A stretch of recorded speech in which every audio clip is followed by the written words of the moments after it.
Hello guys, welcome back to my channel. I hope आप लोग अच्छे होंगे। तो गाइस, आज मैं जा रही हूँ अपने मायके, क्योंकि वो दोंगा का विदाई है। तो जो रस्म निभाने के लिए मुझे मायके जाना पड़ेगा। तो यहाँ हम लोग रेलवे स्टेशन पे बैठे हुए हैं और ट्रेन आने में थोड़ा सा टाइम है। तो देखते वेट कर रहे हैं। और इतना सुबह सुबह जग गया ना, एक तो तबीयत ठीक नहीं है, पता है मुझे टाइफाइड हो गया है।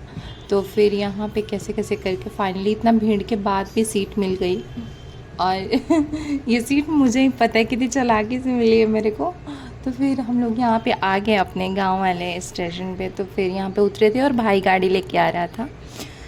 तो उसका हम लोग वेट कर रहे थे। तो यहाँ बहुत तेज़ धूप थी, बहुत ज़्यादा धूप थी, और मेरा तबीयत भी ठीक नहीं था। फिर हम लोग यहाँ से जा रहे हैं और यहाँ पे जाके थोड़ा सा डॉक्टर को दिखाएंगे कि क्या हुआ है क्या नहीं। मैं श्योर नहीं हूँ कि टाइफाइड ही हुआ है। लेट्स सी क्या होता है, क्या डॉक्टर बोलते हैं। तो फिर यहाँ से चल दिए और इतना तेज़ धूप था ना, तो तबीयत ठीक नहीं थी तो कुछ अच्छा नहीं लग रहा था। फिर भी जितना हो पाएगा मैं उतना क्लिप ले लूँगी। मतलब उतना वो कंटिन्यू वाला ब्लॉगिंग नहीं कर पाऊँगी, क्योंकि बहुत ज़्यादा तबीयत ख़राब है मेरा और मैं अच्छा फील नहीं कर पा रही हूँ। तो यहाँ पे मैं, मेरे हस्बैंड और ये थे, बट मेरे हस्बैंड चले जाएंगे जैसे ही मेरा वहाँ डॉक्टर देख लेगा। तो फिर ये चले जाएंगे अपने घर, मतलब मेरे ससुराल। तो फिर यहाँ पे हम लोग डॉक्टर को दिखा लिए और फिर यहाँ से मम्मी भी आई थी। तो फिर डॉक्टर बोला कि टाइफाइड का ही लक्षण है। तो टाइफाइड मेरा फिर से हो गया था, 1.5 साल पहले भी हुआ था, तो फिर से हो गया। तो फिर यहाँ पे देख सकते हैं हम लोग जा रहे हैं और ये गांव में आ गया। और ये मेरा बगीचा है, आम का बगानी बहुत बड़ा में है। और यहाँ पे इतने सारे आम होते हैं ना कि मत पूछिए, बहुत अच्छा। तो फिर फाइनली मैं अपने गांव आ गई हूँ। देखती हूँ जितना मेरे से क्लिप ले आएगा उतना मैं लूँगी।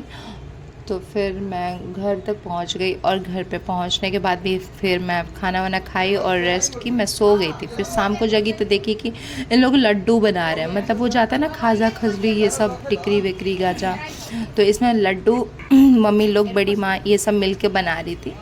तो फिर यहाँ पे देख रहे हैं आप लोग, सब लोग देख सकते हैं कितना प्यारा प्यारा लड्डू है। कलर इसका कितना प्यारा लग रहा है। तो फिर मैंने भी ट्राई किया और मैं भी बना रही थी। तो यहाँ पे छोटी माँ, बड़ी माँ, माँ, सब लोग मिलकर लड्डू बना रहा था और आप लोग देख सकते हैं। और बाप रे बाप, लड्डू बनाते बनाते इतना हंसी आ रहा था ना कि मत पूछो। मतलब कि ये तो फिर यहाँ पे रात हो गया था। तो हम, छोटी सिस्टर और माँ, सब लोग मिलकर पैकिंग कर रहे थे, क्योंकि जितना भी मेरा ट्रॉली का सामान था वो मेरे ट्रॉली में पैक हो रहा था, और जितना मेरे सास को देने वाला था, जितना रिलेटिव को देने वाला था, सारा अलग अलग सब पैक हो रहा था। तो यहाँ पे सारा हम लोग अरेंजमेंट कर रहे थे और बहुत रात हो गया था, क्योंकि अब सिर्फ एक ही दिन टाइम बचा था और सारा काम करना था। तो यहाँ पे मैं पैकिंग कर रही थी अपना। और फिर देख सकते हैं आप लोग, सारा बोलने का तो मन नहीं कर रहा है क्योंकि तबीयत थोड़ा ठीक नहीं है ना, बट क्या करूँ, थोड़ा थोड़ा क्लिप है, मतलब दिखाना तो पड़ेगा।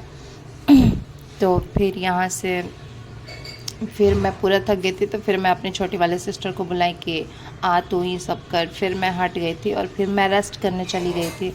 तो यहाँ पे छोटी वाली सिस्टर की भी एक छोटी सिस्टर है, मतलब मेरी सबसे छोटी वाली सिस्टर है। फिर मैं उसको दे देती फ़ोन, तो फिर वो कर रही थी ब्लॉगिंग। और फिर यहाँ पे देख सकते हैं थोड़ा सा रेस्ट वेस्ट करने के बाद अभी तक इन लोगों का कंटिन्यू चल ही रहा था। फिर यहाँ पे मेरी दादी माँ ये भी आके देख रही थी और ये बता रही थी, मतलब घर की सबसे सीनियर है ना, तो मतलब इनको सब पता है कि कैसे क्या क्या करना है। तो सारा चीज़ ये बता रही थी और माँ कर रही थी। तो मेरे से इतना ही क्लिप आज हुआ, तो प्लीज़ मैं कल डालूँगी। प्लीज़ लाइक एंड शेयर कर दीजिएगा। Thank you so much.